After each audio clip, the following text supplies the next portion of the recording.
Hi, my name's Amaris. Now I'm not a bodybuilder, but I do enjoy lifting free weights as part of my workout. Today, I'd like to talk with you about an American revolution that's been around well over a century, weightlifting. And most importantly, I'm going to introduce you to the newest and most revolutionary idea in the strength industry.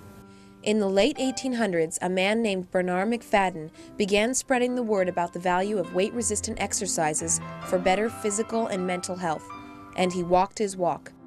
There were several pioneers that set the pace for the whole bodybuilding and health industry back then, like Eugene Sandow, Charles Atlas, Joe Bonamo, and many others. They were unbelievable. McFadden began publishing a magazine called Physical Culture. This venture became a magazine empire. He sponsored the first bodybuilding competitions.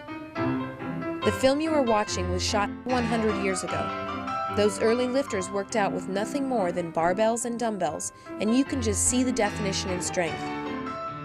And it wasn't just for men. Bernard knew weightlifting was the key to health for women as well, and he was so right. But the weights they used for the most part were all fixed weights, permanent weights on bars.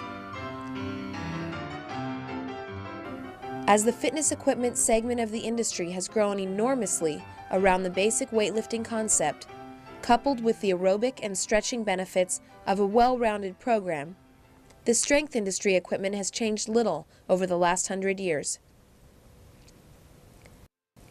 Fixed weights, such as barbells and dumbbells, have a permanent place in weightlifting. Many years ago, with the advent of a technology to assist in adding or reducing weight from a bar, the need for collars emerged, and eventually Olympic bars came along and collars to fit. And then there was a long period in which there were few major changes in the bars and weights and collars.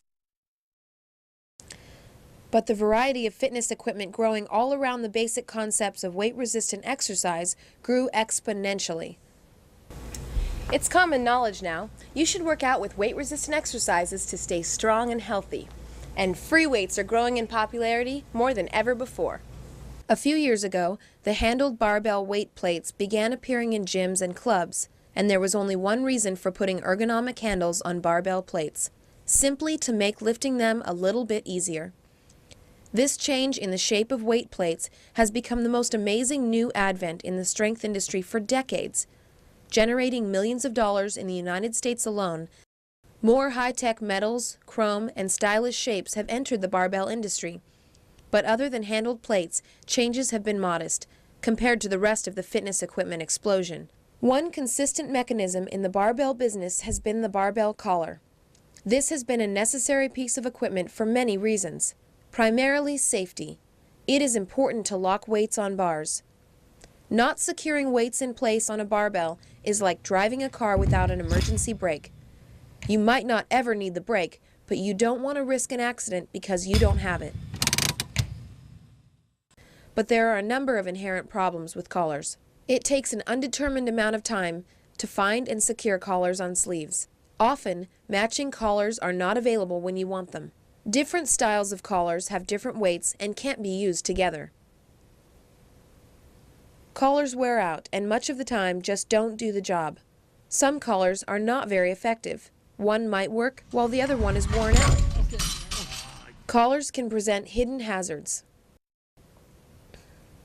In fact, collars in general can be a hassle, and many people, contrary to the advice of their trainers or club rules, just don't use them because they don't want to bother.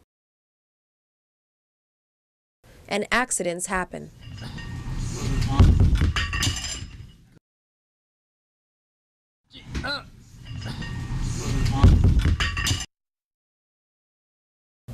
The truth is, collars are an old-fashioned way to secure weights on barbells, but until now, they were the only way. With the ISWS, the in-sleeve weight stopper, also referred to as the lock bar, the collarless sleeve, or the bullet bar, collars are a thing of the past.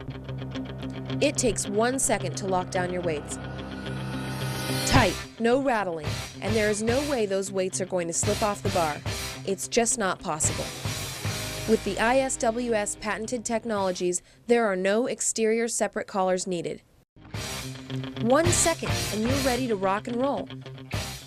Why did they put handles on barbell plates? To make it a little easier and safer to pick them up, period. Why is the in-sleeve weight stopper needed? It's easier. It's safer. It's simple. And it's much faster. 1 second. It's a no-brainer, a part of the barbell and the sleeve. Even for those who don't ordinarily use collars, locking the weights in place becomes a part of the process, making the exercise safer.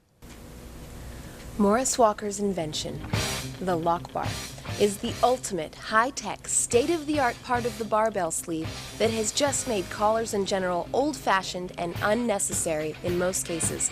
And it's faster. 1 second.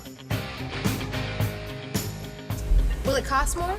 Probably at first, but it will be the Cadillac of bars, the only lock bar in the world. On the top of the list of potential buyers are fitness clubs and strength-oriented gyms, elite or professional athletes, people who can afford to have the best equipment, movie stars, affluent folks who treasure their workout time, colleges and universities, the military, Navy ships and bases, and the list goes on and on.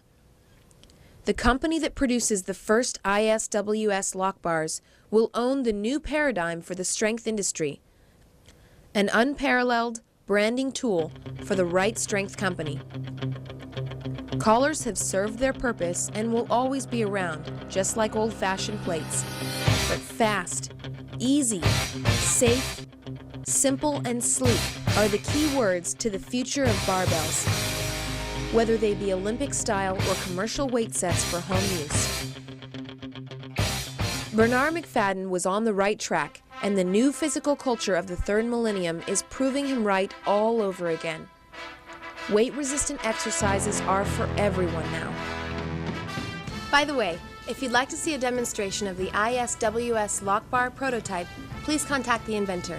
That would be my father, Morris Walker. Amber, so just want me on the bench press? Sure, be right there. Safety first.